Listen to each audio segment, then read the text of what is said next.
Is this thing on? Am I really about to do this? Yeah, it's about that time.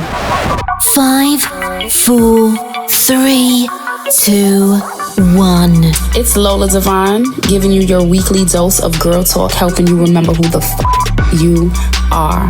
Welcome to the pink seat. Welcome to the pink seat. This episode is called Firsthand BIDS Itself. I know y'all play spades, so that's where I get that from, right? We kind of let the first episode, I hate the I do that a lot. Okay. Welcome to the pink seat. This episode is called Firsthand BIDS Itself. My name is Lola Divine. Welcome. I am a lover of all things spirituality, all things hip hop, all things womanhood, all things friendship, all things me. And it took me a long time to get to that whole me point, but we're going to get into that. This is going to be a journey because this is not a podcast. I repeat. This is not a podcast. This is a live audio journal, and y'all are going to be with me as I journey through the pink seat. When we talk about what a hot seat is, when we talk about, oh, you in a hot seat, you in a spotlight, that's when we charging somebody up. That's when we're making them be accountable for the shit that they did. But when we're in the pink seat, pink meaning friendship, self-love, sisterhood, that means that we're charging ourselves up. That means that we're holding ourselves accountable and making sure that we stay focused on what it is that we're supposed to be doing. So with that being said, my tagline is remember who the fuck you are. You heard that. Remember who the fuck you are. Not just remember who you are, but sometimes you gotta throw that little F-bomb like Sam Jack. You know, remember who the fuck you are so that you don't forget.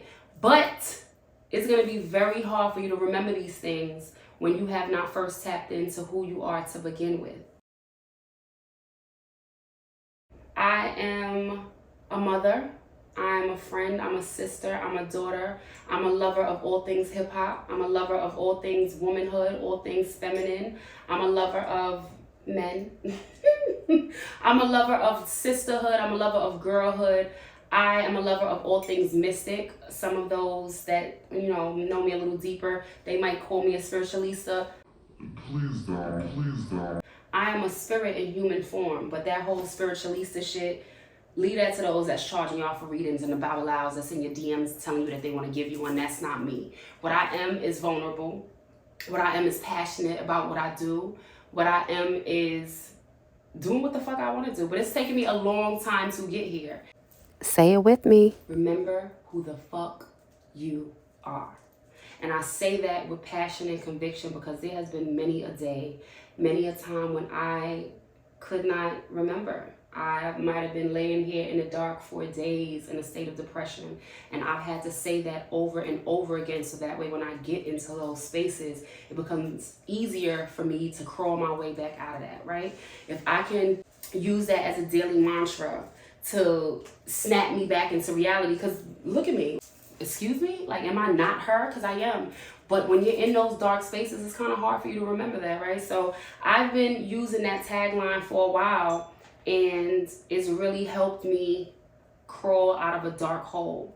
The problem that I found with us not being able to crawl out of that hole is the fact that how can you remember who you are when you haven't figured that out yet? How can you Remind yourself that you a bad bitch when you haven't really figured that out? A lot of us are dealing with insecurities. A lot of us are dealing with imposter syndrome. A lot of us are dealing with narcissistic partners. I mean, the list goes on and on. But when you figure it out, who you are, where you are, who you came from, either lineage, all of the people that are standing behind you, either born, unborn, ancestors or not ancestors, it kind of makes it easier for you to, sit back and understand that shit happens, but you're going to come up out of it. I'm going to share a little story with you about when I figured out who the fuck I was. I can't even say when I figured it out because some days I still don't know. I ain't gonna hold you. I'm not perfect. I'm not sitting up here to preach at anybody. So I'm gonna be open and honest about some things. First things first, this fucking podcast has been driving me crazy. Excuse me, wait, I said it's not a podcast. This recording, this process of stepping out of myself, this journey It's driving me crazy, right? I'm such a perfectionist. I just want things to look a certain way. It just has to be perfect. But I realize that perfectionism comes from a place of fear. Because although I know I have a lot to say, I have a lot to offer, sometimes I listen to you have these podcasts and I think I do not want to be like one of you. I don't want to be like one of y'all. I want to talk. I want to spread joy. I want to spread knowledge, but I don't want to say things that are intentionally said to divide us, to divide and conquer us. I'm not trying to be that. So because of that, I've had to be very careful about how I brought this to the table. And the only thing I can think of is what I always do, and that's just being real and being transparent. And this shit has been a lot. I said that I was going to release this non-podcast, aka the live audio journal. So that's what we're gonna call it, right? I said I was gonna release this live audio journal in March. March 3rd was the release date. I done put out teasers, I done said all this stuff, and here we are, September 15th, and I'm just now starting. However, I will say, I had to like watch the girls around me. And when I say remember who the fuck you are, me is not just me. Me is Miss Business. Me is Emerald City. Me is Brown Girl Chi. Me is Chris Cavallari. Me are all the women that are around me that I'm looking at like, bitch, you better fucking work. Y'all making me so happy. And because I've always had this thing, right? Because I'm a lover of hip hop, I've always loved that there has been little pockets of crew. When you look at Jay-Z, when you look at Nas, when you look at Kim, Foxy, AZ, Busta, Nori. When you look at that era of hip hop, those are the comrades in arms, right? So I look at myself amongst such amazing women and I find it hard to feel like I'm a comrade because I ain't doing comrade shit. I ain't pulling up to the table. I can't do that no more. My girls is calling for me constantly. What are you doing? When are you gonna release the live audio journal? And I kind of had to start getting out of that stagnant energy. But I also had to let a lot of motherfuckers go too, because that stagnant energy might be sitting right up under you, child. You don't even realize it. Am I lying? No, I'm not. I'm not lying. I realize in order for us to remember who we are, we kind of got to figure out who we are. Because how can you remember something that has not been tapped into you? How can you remember something that you don't even know exists? Step into the bad side. Ooh, ooh, ooh. It's gonna be a me ride. Ooh, ooh, ooh. It's Jimmy Early. Stepping onto the other side of fear. Y'all know, I'm gonna be honest with you. I want a husband. I want a Russell Wilson. I want to be Ciara.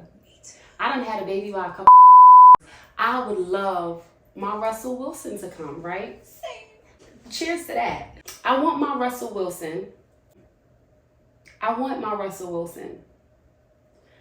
But I'm starting to think that Russell is standing on the other side of my fear. I think that maybe the men that are within this side of my comfort zone are too comfortable for the woman that I really am. And I've kind of been hiding. And I pray a lot.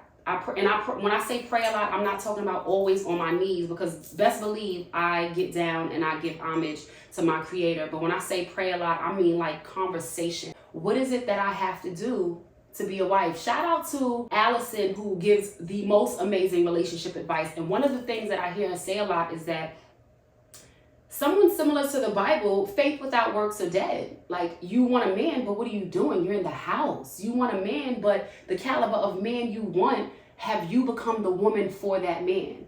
And I started to think that maybe the reason why I have not found my Russell Wilson is because he is on the other side of my fear. And not that what I'm doing is for a man, but what I'm doing is for the goals that I have for myself. The goals of me traveling the world, the goals of me being able to give my children everything they want. One time my son said to me like, well, Mom, you don't have to give me that. I know you got to pay, other bills. I appreciate that I have such a sweet, loving, and empathetic son, but I don't want him to have to worry about, should I get this or should I get that? That's not what I want. I want to have a man that I can honor and cherish and respect, because Best believe I talk a lot of shit, but I'm a traditional girl at heart. You know, I'm the girl that wants to submit, because submitting to him as he submits to Christ, that's a beautiful way to go about it. But I ain't found yet. You know what I mean? The I found is kind of dusty. Like, if I meet another from Bed-Stuy, Lord, take the wheel. How we both did that, period. The is done. So I think that he's on the other side of fear. So once I started realizing that not only is my husband, my Russell Wilson, no disrespect to Ciara, but y'all know what I mean. Not only is that person on the other side of fear, so is everything else that I want. So is my children's freedom. So is my ability to travel the world and get paid thousands of dollars to speak the way that I know that I am capable of speaking. And it's not even about the money. What it's about is that I have a voice. I have a testimony that is unlike anyone else's. And that's not to discredit anyone else's, but I'm speaking about myself. I have a testimony that is here to change lives. And I've always believed that God is going to take care of his people, especially when his people are taking care of others. So I'm here to take care of other people. And in doing so, I'm going to fulfill the purpose of my life. And in doing so, I'm going to get the finer things in life. And the finer things is anything that I set my goals on. But I know that they're not sitting over there. They're sitting on the other side of that. But I wanted to share this story with you about when I realized that I did not know who I was. And it's not like it happened in that moment, but when you look back, there's this, I keep a shadow book, a shadow workbook. And when we talk about our shadows, we talk about you have your dark and you have your light. And they kind of coexist together, because who I am when I'm in a joyous position in life is the complete opposite of when I'm down, but they merge. Because perhaps if I was never down, then maybe I wouldn't get this type of reality from me. I'm able to give you the reality because I'm able to embrace both sides. So when I started doing a lot of journaling and a lot of shadow work, which is kind of like delving into the darker sides of you, I realized certain patterns that were being made. And when I thought about this first episode, before I decided to just go with Firsthand BIDS itself, but when I thought about the first episode, it was going to be titled Ode to Shamari. And it was in honor of my ex-boyfriend that passed away in 2022 on Thanksgiving Day. And I really wanted to show him some love because he was one of the first men. He was one of the first men I felt genuinely loved me, right? It's one thing to be adored or admired. It's one thing for us to be lusted after. It's one thing for us to be a man's come up. I've had a man tell me, I look forward to seeing myself in the room while you're like commanding the presence. What? Like, you clearly didn't like me for me, but you liked me for whatever you thought that I'd be able to bring to your table. But Shamari was one of the first people that I met that genuinely really was intrigued by me, wanted to get to know Lauren, wanted to do whatever it took to make Lauren happy. And I fumbled the fucking bag. I see that on social media all the time. Hold on, because this is going to be a long story. Let me take a sip.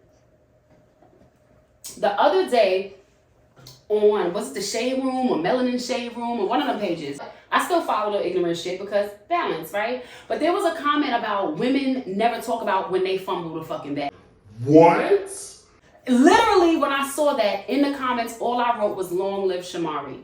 And I'm going to tell you how I fumbled the bag. So, I was dating this guy who was not even worth mentioning, but I was dating this guy and he was Jamaican. Run from the Jamaicans. But it was just terrible. I can't even say that he was terrible. As I look back on it, I realized that I was not in the right state of mind. I did not really feel very well about myself, because had I felt well about myself, I would not have been dating a guy of his caliber. And I look now like, girl, what the fuck was you thinking? But I was dating this guy, and when it ended, I kind of gave myself some time to kind of just, reset. Like, sometimes when you realize you was in a relationship with a cornball, you have to kind of check yourself. And the only way you can check yourself is if you sit down in a corner somewhere and kind of figure that shit out.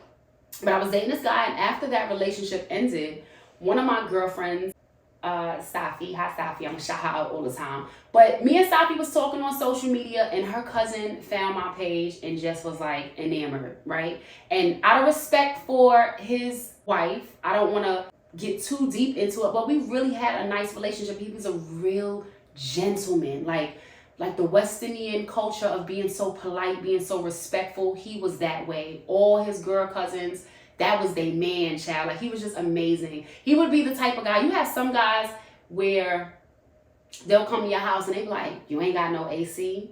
No, I don't have no AC. I'm a single mother with 2 kids. This was 2014. No, I ain't have no AC. I had a fan. Shamari came over and was like, you don't have an AC? I'll be right back. Came back with an AC, a new comforter set, all types of stuff. Like, he just was very thoughtful, very attentive, very loving. He was the type where you would walk outside the door. He'd be like, babe, I'm outside. And you'd walk outside and he'd get out the car and be like, yo, my girl look mad good. Like, he just made you feel good. And I was having a really great time in a relationship with him until my now daughter's father came home from jail. Child. Now, I knew I didn't want to be with him. I was just saying. What? He said we was going to be honest. He said we was going to be vulnerable. So I'm going to just say it.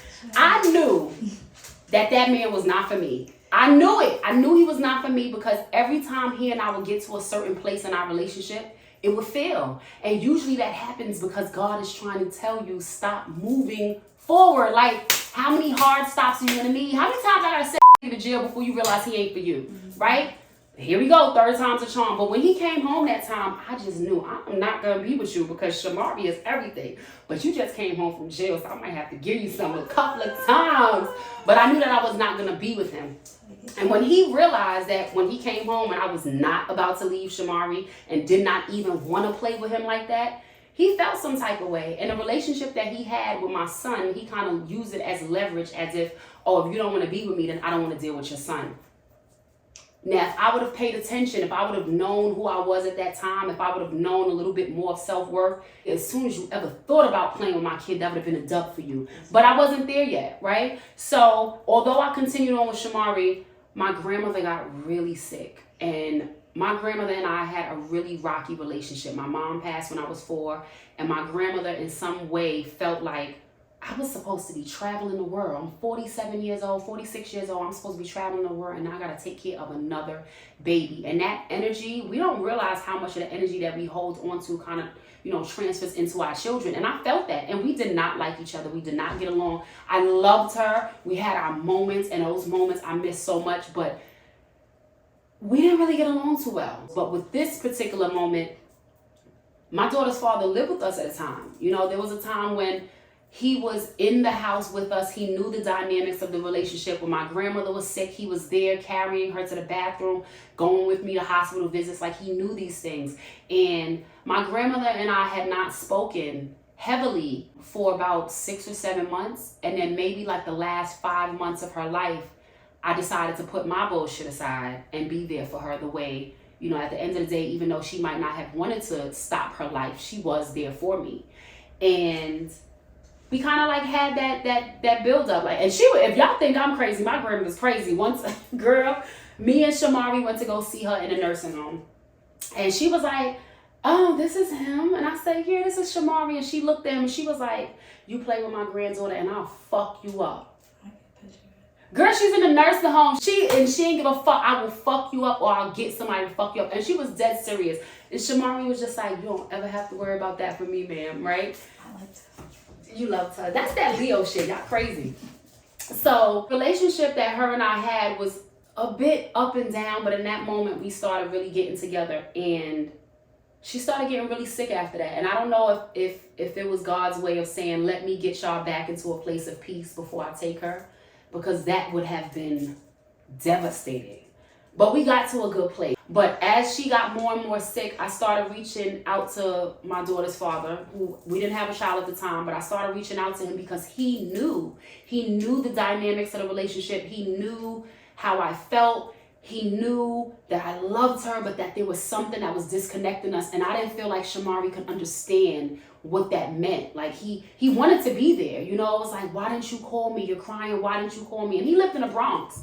And my daughter's father found a way. This guy found a way of penetrating what me and Shamari were building by using my trauma against me. That shit is so severe. Them trauma bonds are so severe. When somebody knows what your weakness is, that your mom is gone, Your great grandmother is gone, and now your grandmother is about to leave. Let me tack on to that. And that he did. So, whereas when I was tied up with Shamari and he didn't want to be bothered with my son, all of a sudden now, oh, Tahir needs a haircut. Let me get his haircut. Little things like that. And I never forget one day Shamari had called me. I'm washing dishes. And he's like, what's up? Where's Tahir? And I was like, oh, Tahir went to go get a haircut. He was like, really? Who took him? I was like, so-and-so. And he was like, why would you ask so-and-so to get him a haircut? I would have took him. And I was like, but I didn't want you to come all the way from the Bronx just to take him to get a haircut in Brooklyn and then go back to the Bronx. What do you mean you don't want that? You my girl. Like, I'm going to take care of you. I'm going to take care of Tahir. He was so necessary. But there's this saying of, don't go chasing home when home was never a safe space. Like, be mindful of what feels like home. That guy felt like home, but home was not a safe space. So it was easy for me to crawl back into that moment because that's what I felt growing up. I didn't feel a level of emotional safety. So Shamari coming in and giving this level of emotional safety just did not feel normal for me. Like, I couldn't accept what he was trying to give me. All I knew was lack of attention. I didn't have that emotional security. I didn't have anyone to really pay attention. So diving into that is what kind of made me push Shamari away. And eventually it ended. I mean, obviously, how could it go any further? You know, this guy comes to my grandmother's funeral because eventually she does transition. And he comes to my grandmother's funeral and he bogards. And because I'm so out of it, you know that when you're like, watching a movie and someone's standing there and the entire room is spinning around them, but they're in slow motion. That's what I felt at my grandmother's repast. And I remember my friends was telling me like, you come back here and help us serve food, because I couldn't just be left to my own devices. So I didn't really know what was going on, but I know this guy is intermingling with the family and everyone remembered him from the past. So they're thinking we're still together. And now here goes Shamari sitting in the corner wanting to be there for me and not feeling like he has any room. And when I think about it, it makes me so sad at how I unintentionally treated him because he did not deserve it. We eventually split, obviously. And he moved on with a beautiful life and a beautiful wife and a beautiful child. And he did all the things that he wanted to do with someone that was able to deserve, that was able to appreciate what he had to offer. And I was stuck with this guy. Now I have a beautiful daughter now. She is the light of my life. But it was with this guy. You know, and that's when I started to process these things in my journal, that's when I realized you didn't even know who the fuck you was. Because if you knew the star, if you are what you say you are, if I knew that I was that superstar, I would have never entertained that again. He got locked up several times. He lied several times. He cheated several times. It just was a lot. Not to say that I was innocent, because I don't do all that either. Like, listen, it was lots of stuff happening.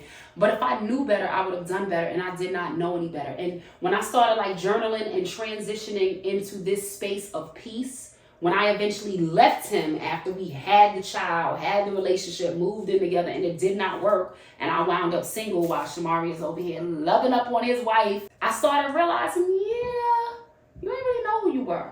So if you have not tapped into who you were, you would never be able to appreciate the Russell Wilson. And that's why now I can sit here and say, God, I'm ready because I am.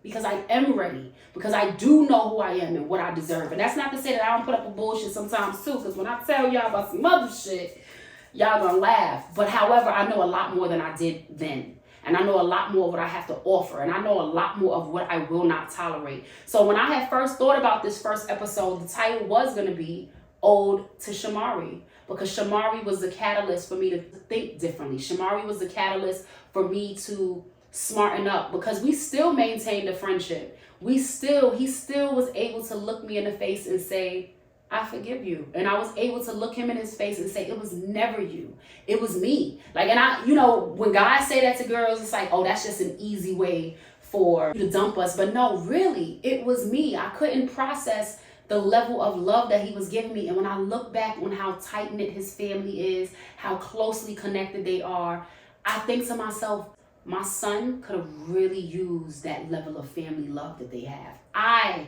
could have really used that level of family love. But I'm grateful that I knew when to step off, because I would have hated to bring that level of toxicity into such a peaceful place. you know. But Shamari passed, and before he passed, he asked to see me.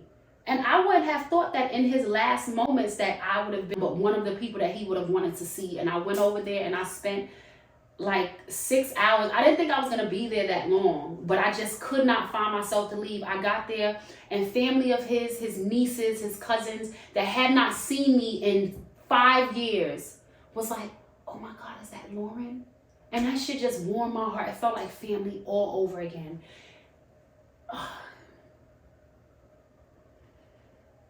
I stayed as long as I could, and I told him I was going to come back the next day, but I couldn't bear to see him like that. And he transitioned and he passed away. And perhaps God knew that I was not strong enough to be a widow.